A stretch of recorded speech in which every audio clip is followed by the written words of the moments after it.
আরজিকর কাণ্ডের প্রতিবাদে নবান্ন অভিযানের ডাক দিয়েছে পশ্চিমবঙ্গ ছাত্র সমাজ। আরজিকর কাণ্ডে নির্যাতিতার বিচার চেয়ে আজ পশ্চিমবঙ্গ ছাত্র সমাজের নবান্ন অভিযানের অনুমতি দেয়নি পুলিশ। যদিও নিজেদের কর্মসূচিতে অনড় সংগঠন।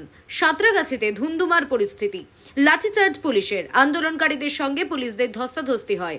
অন্যদিকে নবান্ন অভিযান ঘিরে হাওড়া ব্রিজে তুলকালাম পরিস্থিতি। জাতীয় পতাকা হাতে বিক্ষোভ আন্দোলনকারীদের। কি বলছেন আন্দোলনকারী, শুনুন। ধরনের আন্দোলনকারীদের পুলিশ মারছে। কিছুক্ষণ আগে একটা মহিলাকেও এইভাবে মারা হয়েছে।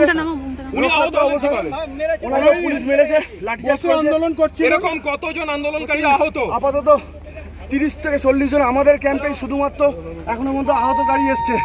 আরো স্টেশনের ভেতর দিকে গিয়ে দেখো, অনেকে আহত হয়ে ওখানে বসে আছে। ক্যাম্প অনেক আছে, স্বেচ্ছাসেবী ক্যাম্প। আমরা সেবাটা পৌঁছে দিতে পারছি না। স্বেচ্ছাসেবী ক্যাম্প এখানে চলছে। 30 থেকে 40। ওনার কি কোথায় লেগেছে? ওনার বুকে লেগেছে। ডাক্তারবাবুরা রয়েছেন, ট্রিটমেন্ট করবেন। আমাদের অ্যাম্বুলেন্সও রয়েছে। আপনারা দেখছেন ইউএন লাইভ, বাংলা খবরের শেষ কথা।